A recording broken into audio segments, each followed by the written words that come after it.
Nós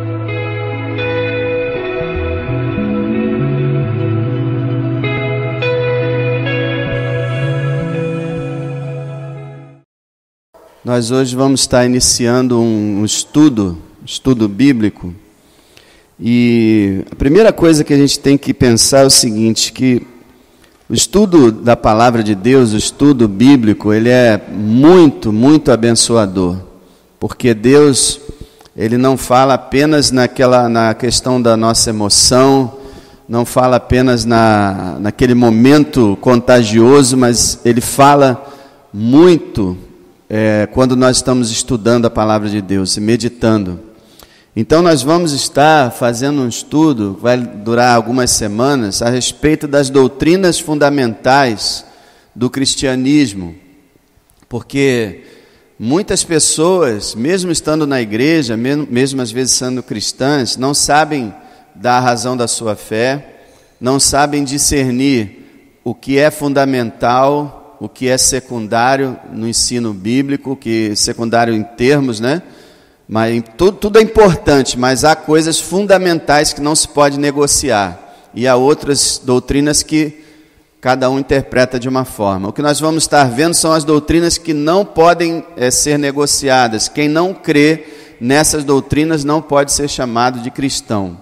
E o que a gente vai fazer eu vou apresentar para vocês aquilo que se chama de teologia sistemática, mas de uma forma bem simples. O que é teologia sistemática? Teologia é o estudo de Deus, sistemática é de sistema. Então é um sistema de teologia, onde os estudiosos eles pegam a Escritura e dividem ela em temas, e retiram todas as referências daquele tema, e estudam e chegam à conclusão a respeito do que a Bíblia ensina sobre aquele tema.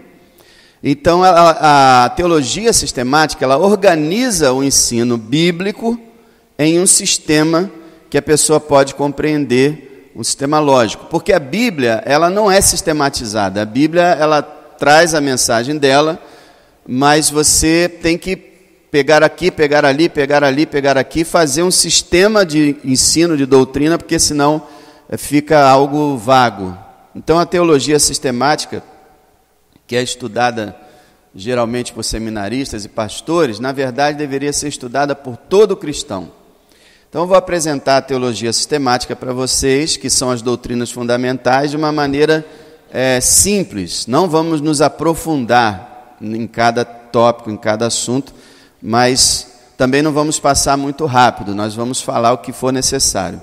Dentro dessa teologia sistemática, nós temos o estudo das Escrituras, a doutrina da Escritura, nós temos a doutrina de Deus, nós temos a doutrina dos anjos, a doutrina do homem, a doutrina da salvação, a doutrina do Espírito Santo, a doutrina da igreja, a doutrina das últimas coisas. Então a gente vai falar sobre tudo isso, mas só abordando aquilo que é essencial e trazendo de uma maneira muito simples. Então, doutrinas fundamentais. A primeira doutrina é as Escrituras Sagradas. E alguém pode pensar assim, mas por que não começa logo com Deus? Deus não é o primeiro de tudo? Sim, Deus é o primeiro de tudo, mas dentro da teologia sistemática a gente começa com a Bíblia. Por quê? Porque tudo que nós sabemos a respeito de Deus está na Bíblia. Tudo que nós sabemos a respeito de tudo que nós vamos falar está na Bíblia. Então, primeiro nós temos que estabelecer a autoridade da Bíblia.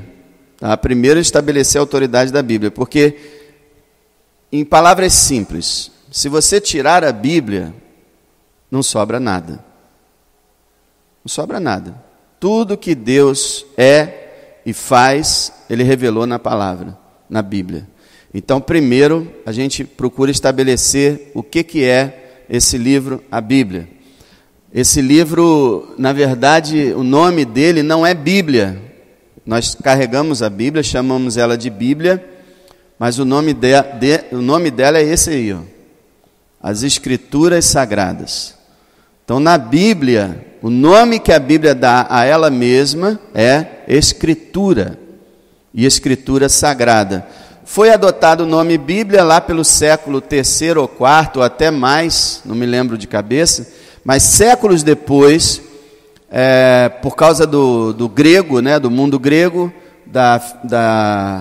de todo o pensamento grego, surgiu o nome Bíblia, porque o nome Bíblia é um nome grego que significa livrinhos, uma coleção de livros, uma biblioteca, Bíblia. Como a Bíblia tem 66 livros e é uma coleção de livros, então se deu esse nome Bíblia. Mas dentro da Bíblia, é estranho, né? Mas dentro da Bíblia não aparece o nome Bíblia. Aparece esse aí, as Escrituras Sagradas. Então, é correto chamar de Bíblia Sagrada? É porque os textos bíblicos falam na Escritura como sendo sagrada. Então é correto falar, como os espanhóis falam, na Santa Bíblia. E os ingleses, Holy Bible. E nós falamos Bíblia Sagrada.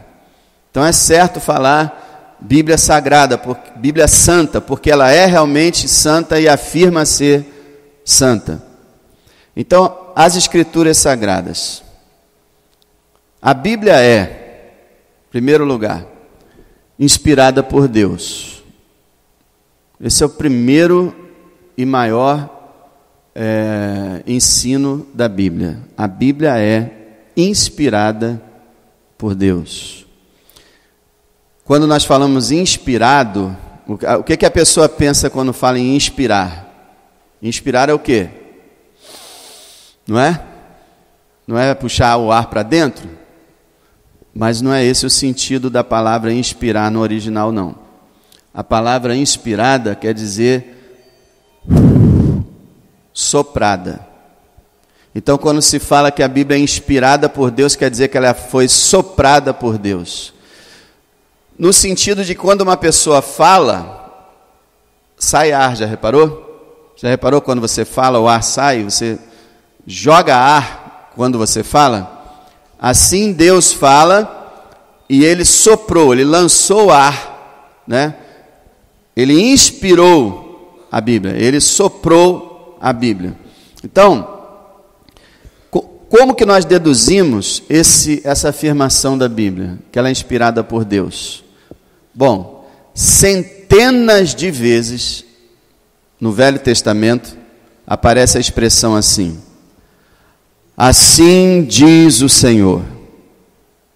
Então o Senhor me disse, e o Senhor me falou dizendo, o Senhor apareceu a mim e disse, então o Senhor me revelou. Centenas de vezes no Velho Testamento aparece essa expressão, assim diz o Senhor. Nenhuma profecia, como diz Pedro, é de particular interpretação. Os profetas não sentaram numa mesa e pensaram e vou escrever algo aqui que eu acho, que é a minha opinião, que eu penso a respeito do meu país. Não, o Senhor vinha sobre eles e dava-lhes a mensagem. Em algumas vezes no Velho Testamento, você pode ler que Deus dava ordens, como Ele deu ordem a Moisés, Ele dava ordens assim, escreve todas as palavras que eu te disse no livro.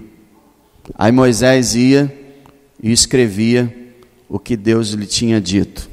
No livro de Jeremias se fala uma vez sobre isso, quando Deus chamou Jeremias, disse assim, Jeremias, escreve todas as palavras que eu te disse até agora e lê elas diante do povo. Pode ser que eles se arrependam. Então Jeremias escreveu todas as palavras. Olha só, o que Deus disse? Escreve as palavras que eu falei a você. Então o Velho Testamento afirma que a Bíblia, ela vem de Deus. Ah, mas a Bíblia foi escrita por homens. Claro que ela foi escrita por homens. Deus não escreveu a Bíblia, Deus não pegou tinta e pena e pergaminho né? E saiu escrevendo. Claro que não. Os homens escreveram, porém inspirados. Veja, por exemplo, em 1 Pedro, abra lá, 1 Pedro, capítulo 1. Irmão, esse ensino é fundamental para a igreja. 1 Pedro 1, aliás, perdão, é 2 Pedro 1. 2 Pedro 1, verso 19. 2 Pedro 1, verso 19. É interessante que Pedro, ele quer estabelecer que o cristianismo é verdadeiro. Nota bem o contexto. Versículo 16. Olha o verso 16. Porque não vos fizemos saber a virtude e a vinda de nosso Senhor Jesus Cristo, seguindo fábulas artificialmente compostas, mas nós mesmos vimos a sua majestade. Então Pedro está falando assim, olha, o que nós temos ensinado a vocês a respeito da vinda do Senhor, e ele está falando da primeira vinda, a respeito da primeira vinda do Senhor e do poder dele, nós não estamos inventando isso. Não são fábulas, não são mitos. Vocês sabem que várias religiões, elas têm fábulas, elas têm mitos, elas têm lendas. Mas não o cristianismo. O cristianismo não vive de lendas, ele vive de fatos.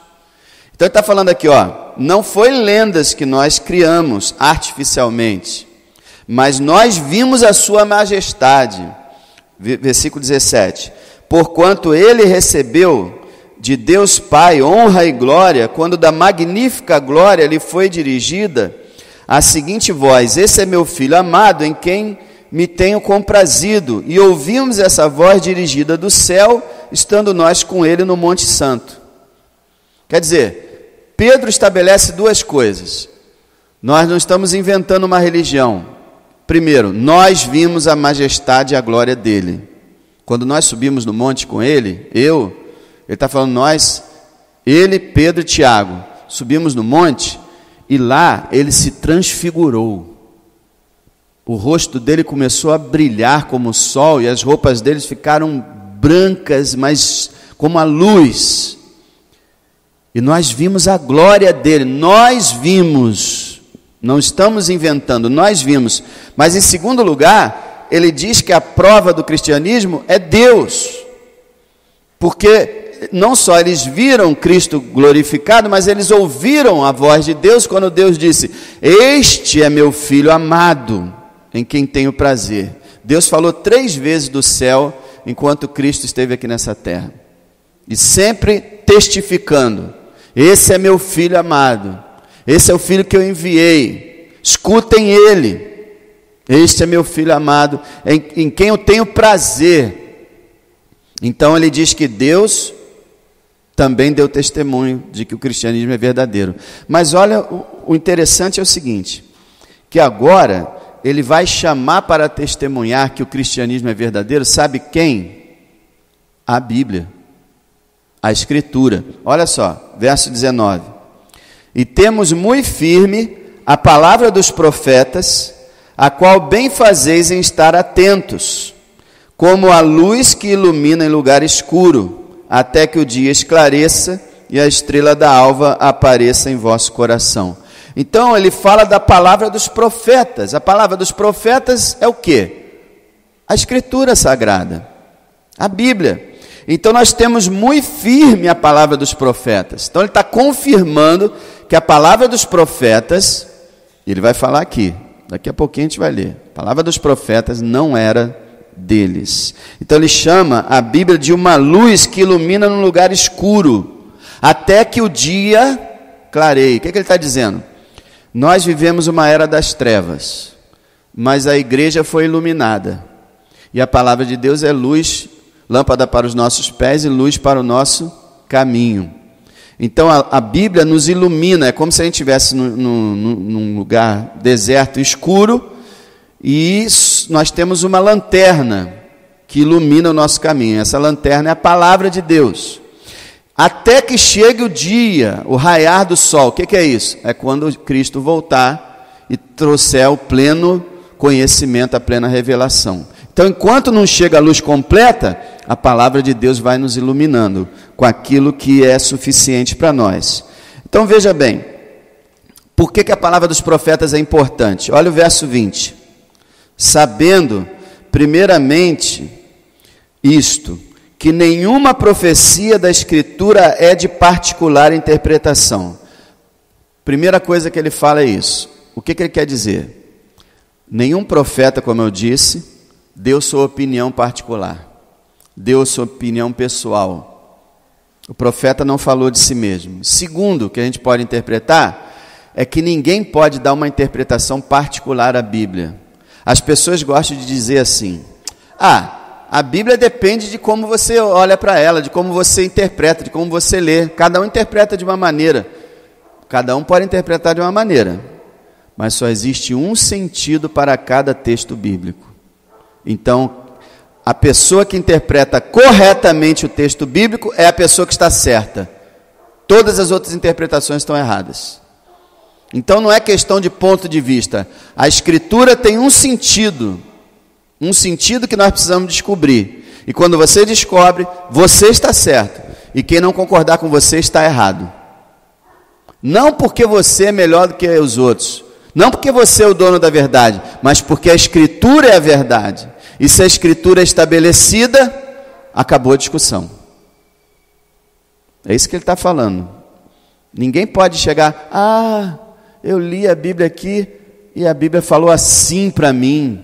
Deus falou desse jeito. Peraí, Deus falou desse jeito, mas não foi isso que Deus... Não era isso que Deus estava falando nessa passagem. Então a tua interpretação foi errada. A gente tem que tomar muito cuidado com isso. A gente faz interpretações pessoais, conforme a gente acha que a gente vê o texto. Está errado. Olha só, versículo 21. Porque a profecia, quer dizer, a Escritura, a Bíblia, nunca foi produzida por vontade de homem algum. Maravilhosa essa frase, né? A Bíblia nunca, sabe o que é nunca? Nunca é nunca, né? A Bíblia nunca foi produzida por vontade de homem algum. Nunca, em nenhuma frase, nenhuma palavra, nenhum texto da Bíblia foi produzido porque um homem quis fazer. Nunca. O homem não é o autor final da Bíblia. Quando a gente diz assim, quem é o autor desse livro? É Paulo. Quem é o autor desse livro? É João. A gente fala porque realmente eles escreveram, mas o autor mesmo da Bíblia é Deus. Nunca homem nenhum produziu por sua vontade nenhum texto sagrado. Aí ele continua. Mas os homens santos de Deus falaram inspirados pelo Espírito Santo. Está aí, ó. A Bíblia inspirada por Deus. Homens santos de Deus, quer dizer, homens convertidos, homens de Deus, homens que conheceram a Deus, que tinham o Espírito Santo, que foram regenerados. Por isso que eu digo para você, que eu acredito que Salomão era filho de Deus, a Bíblia fala isso, e que na idolatria dele, a Bíblia não fala, mas ele deve ter voltado para o Senhor de novo, porque ele era filho de Deus, autor da Bíblia. A Bíblia fala aqui, ó, homens santos de Deus escreveram, e Salomão escreveu Provérbios, Eclesiastes, Cantares e um Salmo. Autor da Bíblia, homem santo de Deus. Então eu não acredito que Salomão esteja no inferno de jeito nenhum.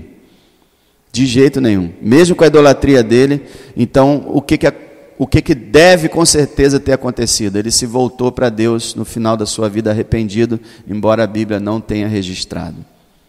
1 Reis relata a idolatria de Salomão. 1 Crônicas não relata. Então quer dizer, 2 Crônicas não relata. Primeira. Não relata. Então quer dizer, e nenhum dos dois relata se ele voltou ou não, mas nós sabemos que quem escreveu a Bíblia foram homens santos. Está aqui. Então ele era um homem santo. Homens santos de Deus falaram inspirados pelo Espírito Santo. O Espírito Santo colocou no coração deles, na mente deles, aquilo que ele queria que ficasse registrado. Certo? 2 Timóteo, abra lá. 2 Timóteo, capítulo 3, verso 16. É importante entender, meus irmãos, que o que foi inspirado por Deus foi o original escrito lá e nas línguas originais. As nossas versões não são inspiradas por Deus, as nossas versões foram traduzidas por homens. Então, nas nossas versões pode haver uma tradução que não é perfeita, mas no original hebraico e grego está o perfeito. Tá? E mesmo assim, os originais, nas cópias, algumas pequeníssimas discrepâncias podem ter ocorrido. Agora, o que foi inspirado por Deus, os originais nós não temos mais, nós temos as cópias. Mas a quantidade de manuscritos é tão grande que nós podemos ter a certeza de que em mais de 98% do conteúdo da Bíblia está correspondendo aos originais. Tá?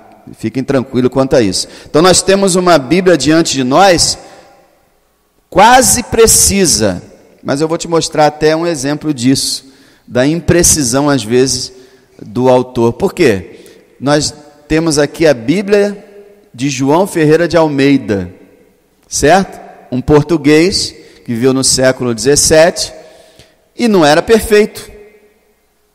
João Ferreira de Almeida não era perfeito. Então, ao fazer a tradução, ele cometeu alguns equívocos. É por isso que nós temos várias versões da Bíblia, para nós compararmos umas com as outras, para chegarmos ao melhor texto. Inclusive, algo que no Brasil não é feito, né? Não é feito com qualidade, é ensinado aos pregadores que eles deveriam aprender o grego e o hebraico.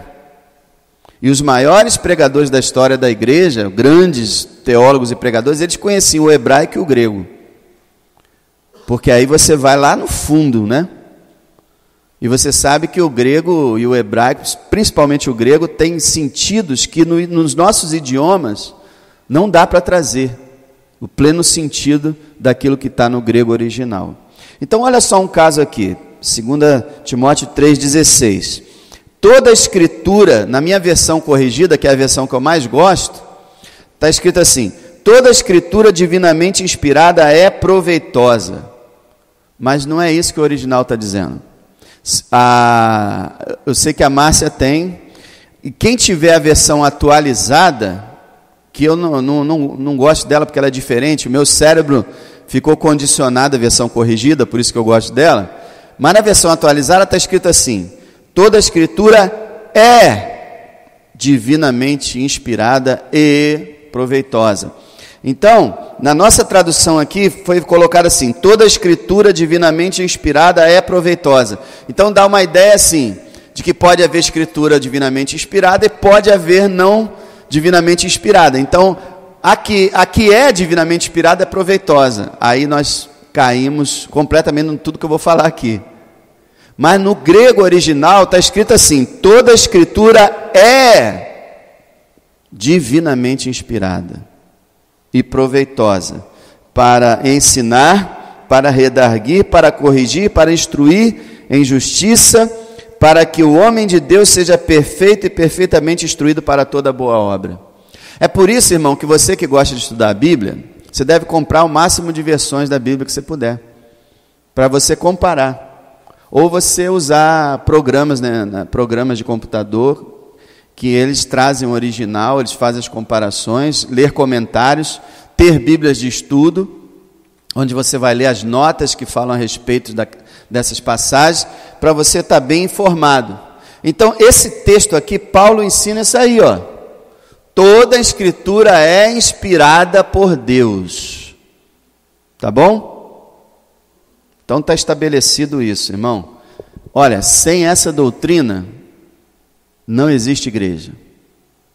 E eu quero dizer para você uma coisa: desde o final do século XIX, e durante o século XX inteiro, e até hoje no século XXI, existem pessoas infiltradas nas igrejas, teólogos, pastores, doutores, que ensinam que a Bíblia não é inspirada por Deus, que ensinam que a Bíblia é um livro humano, que é um livro que foi produzido por homens e não por Deus. Pessoas que estão nos púlpitos pregando. Sabe qual foi o resultado? A igreja deles esvaziou. É por isso que na Alemanha, na Inglaterra, na França nem fala que é católica, na Suíça, que eram berços do cristianismo, hoje as igrejas estão fechando e estão criando cinemas, estão criando mesquitas, estão construindo tudo que é menos igreja. Por quê? Porque as pessoas abandonaram a verdade bíblica. Tá? Então guarda isso no teu coração. E se você não crê nisso, você não é cristão. Se você não crê que a Bíblia é a palavra de Deus, você precisa nascer de novo, você precisa se converter. Não adianta ter sido batizado, fazer parte do hall de membros, ser obreiro, não importa o que você é, pode ser pastor, pode ser papa, não importa. Não crê que a Bíblia é inspirada por Deus, não tem ainda a salvação. Tá? Então é algo assim vital. Mas vamos continuar aqui. Tudo que eu vou falar agora é baseado no primeiro tópico.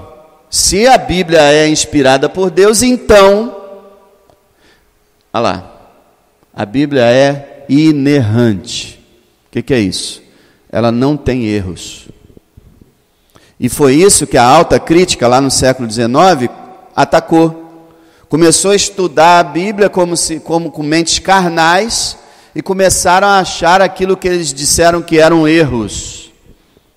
E começaram a dizer, não, a Bíblia, esse livro tem palavra de Deus nele sim. Mas também tem outras coisas que não tem nada a ver. Tem muitos erros, muitas falhas, muitas coisas que não são verdadeiras. Mas nós afirmamos que se a Bíblia é inspirada por Deus, ela é inerrante. Por quê, meu irmão? Porque Deus não pode errar. Como que Deus vai errar, gente? Se Deus deu um livro para a humanidade, como que esse livro pode ter erros se Deus é perfeito? Se Deus é a verdade, se Deus ele é infalível, se Deus, tudo que ele faz é certo, como que o livro dele pode ter erro? Pensa bem, se você encontra ou lê um livro de um grande matemático, você não vai achar erro de matemática no livro dele. Ele é um grande matemático. E por aí afora, você vai, por exemplo, encontrar uma sinfonia de Beethoven, que foi um extraordinário músico. Você não vai achar erro na sinfonia dele. Agora, eles dizem que o livro que Deus nos deu tem erro? Ridículo. Ridículo. Eles dizem que tem erro porque eles não creem na primeira cláusula ali. Mas se nós afirmamos que... Nós afirmamos não, irmão. A Bíblia afirma. Se a Bíblia afirma que ela é inspirada por Deus, então ela não tem erro. Nenhum erro.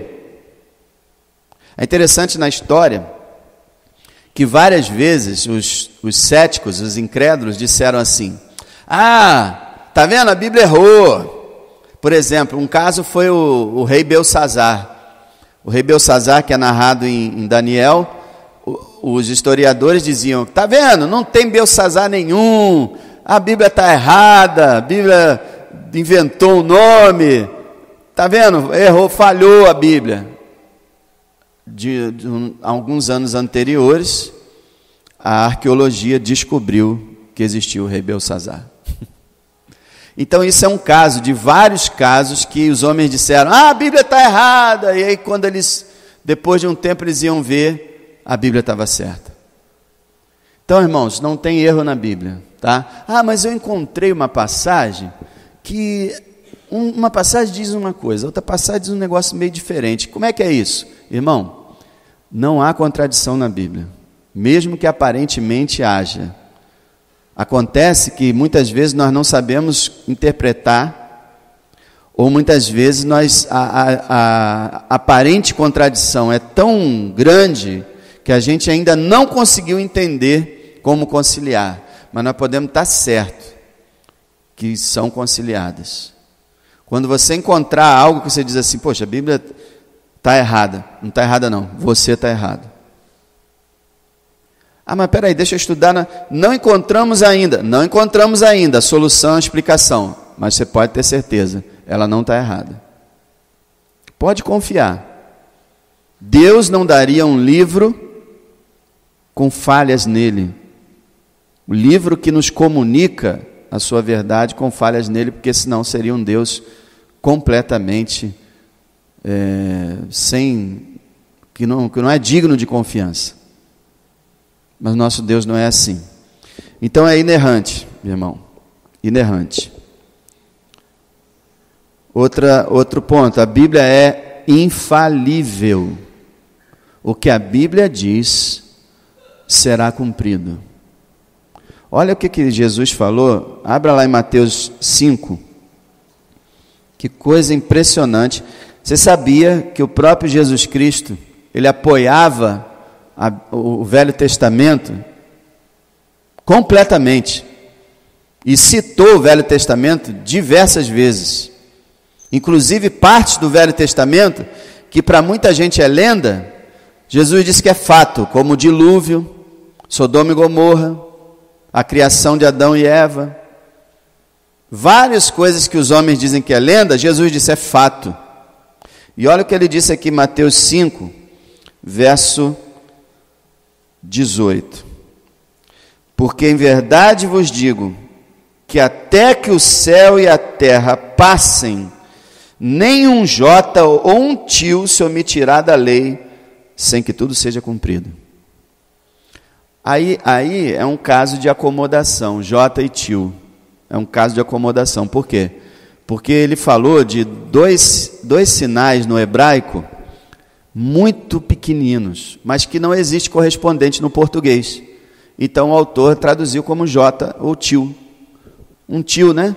Ele não deveria nem ter traduzido como jota, ele poderia ter traduzido como ponto. Um ponto ou um tio. Porque a ideia de Jesus é o seguinte, o hebraico, por exemplo, tem uma letra hebraica que é parecida com W. Em cima dela tem alguns pontinhos. Se tem 2 pontinhos é uma palavra, se tem 3 pontinhos é outra palavra. Então aqueles pontinhos fazem a palavra mudar. Então Jesus falou assim, olha, nem aqueles pontinhos deixarão de ser cumpridos. Sabe o que Jesus está ensinando? Aquilo que todo cristão fiel afirma, a inspiração verbal. Toda vez que você ouvir essa expressão, inspiração verbal, o que é isso? A afirmação de que a Bíblia é inspirada letra por letra. Letra por letra ela é inspirada. Porque pessoas dizem o seguinte, não, as histórias são inspiradas, né? Tem lá a história, que Deus inspirou a história, e o camarada escreveu com suas palavras. Não. Todas as palavras da Bíblia são inspiradas. Cada letra. E Jesus está falando aqui, ó, nem o mínimo ponto da palavra de Deus deixará de se cumprir. Então a palavra é infalível. E você pode confiar, por exemplo, é a palavra que diz para você que se você crê em Jesus Cristo, será salvo. Você crê. A palavra que diz que ele morreu pelos seus pecados na cruz do Calvário, você crê. E que ele ressuscitou dos mortos, você crê. E que ele voltará uma segunda vez, você crê. E será cumprido. Tudo que ele falou será cumprido. Toda a escritura será cumprida. Ela não falha, irmão. Ela não falha. E a palavra dos homens falha. Mas como é a palavra de Deus, não falha. E o crente fiel, ele tem uma confiança tão grande na escritura, que não importa o que ele esteja vendo, ele sabe que irá se cumprir. Ele sabe. Agora uma coisa importante, irmão, que João Calvino falou uma vez, certamente ele falou, não existe outra forma real de uma pessoa reconhecer que a Bíblia é a palavra de Deus, senão pelo Espírito Santo. Não adianta, você pode defender a Bíblia, falar, ensinar, falar o que quiser, mas só pelo Espírito Santo, só quando o Espírito Santo testifica a uma alma, quando ele entra naquela alma e aquela pessoa é regenerada, ela recebe o testemunho do Espírito de Deus que esse livro é dele. Só assim a pessoa realmente acredita de todo o coração e cegamente, vamos dizer assim, que esse livro é a palavra de Deus, pelo testemunho do Espírito Santo. Então a Bíblia é infalível. Outro ponto, a Bíblia é suficiente. O que eu quero dizer com isso? Ela é completa. Não há nada faltando nela que nos seja necessário. Tem muita coisa que a gente não sabe ainda, não tem? Um pregador uma vez falou o seguinte: eu conheço 2 grandes volumes, as coisas que eu sei e as coisas que eu não sei. Então eu me apego às coisas que eu sei. Há muita coisa que a gente não sabe. É verdade. A Bíblia não tem tudo. Tem gente que cai na bobagem de dizer, não, a Bíblia tem resposta para tudo. Não, não tem. Ela tem resposta para tudo que é necessário.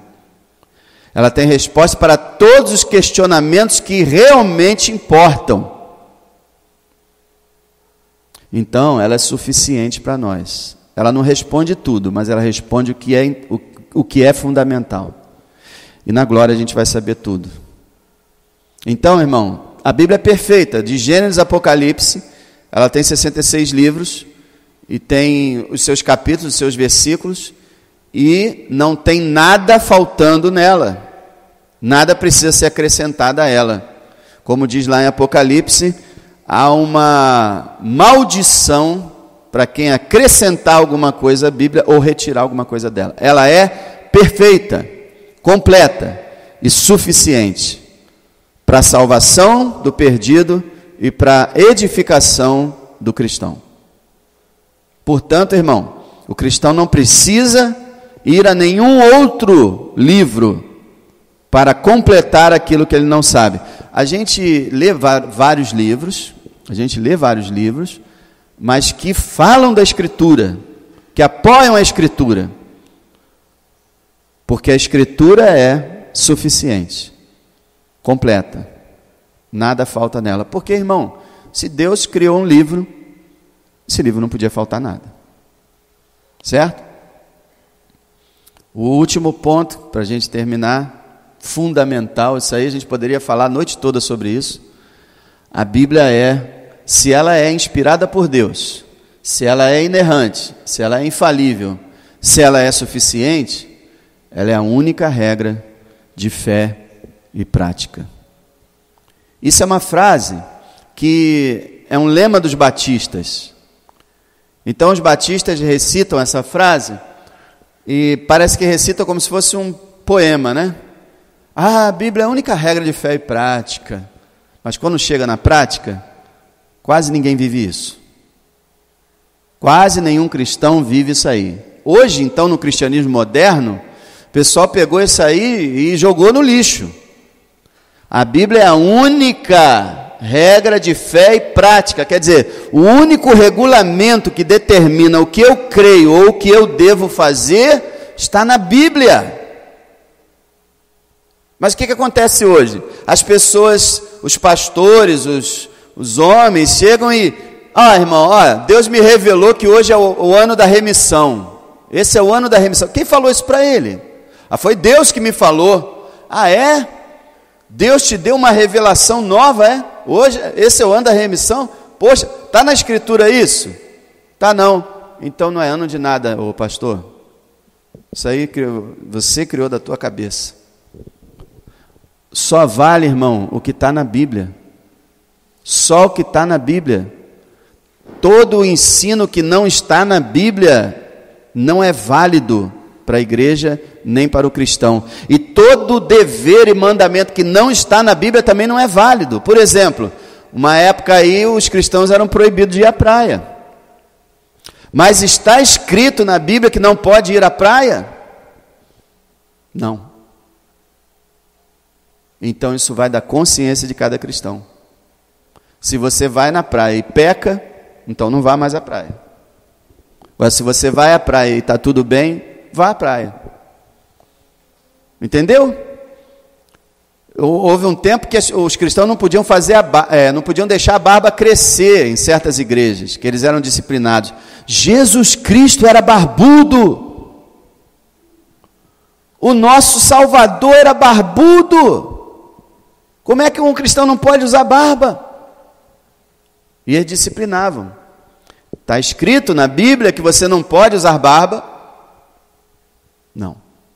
Eu estou dando esses exemplos, não é para implicar com ninguém não, só para você entender que tudo que você lê, ouvir na televisão, assistir, tudo que você vir em qualquer lugar, você tem que ver. A Bíblia ensina isso?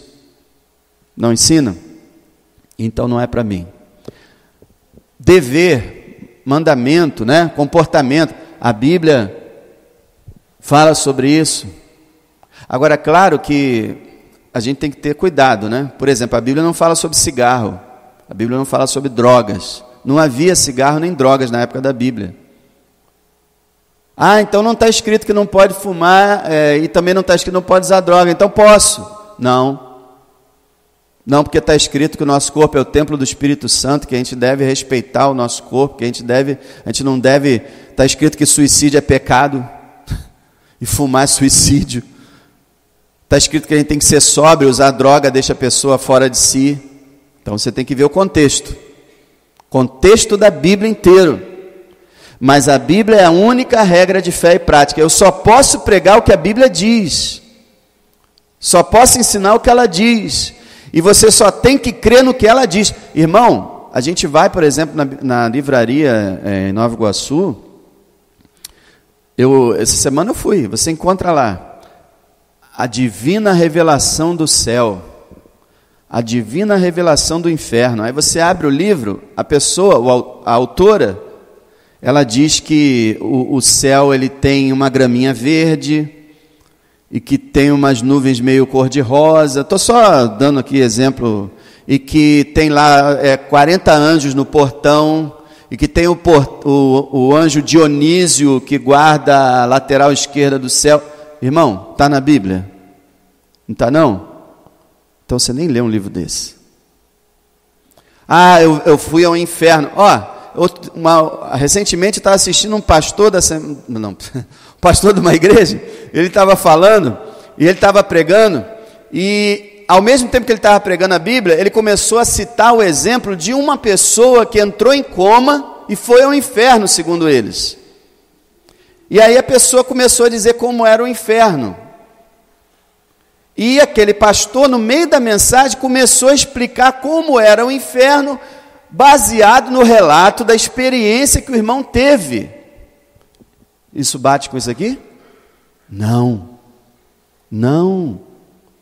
A Bíblia é a única regra de fé e prática. Não me interessa o que uma pessoa viu ou não viu. Qual a experiência que ela teve. Qual a visão que ela recebeu, irmão? Porque a visão está selada. A Bíblia fechou, o cânon fechou, que é a medida da Escritura, fechou em Apocalipse. Não existe mais nada depois do Apocalipse. Qualquer visão, sonho, revelação ou profecia que uma pessoa tiver, tem que estar de conformidade com a palavra e não exceder a palavra. Nada pode exceder a palavra.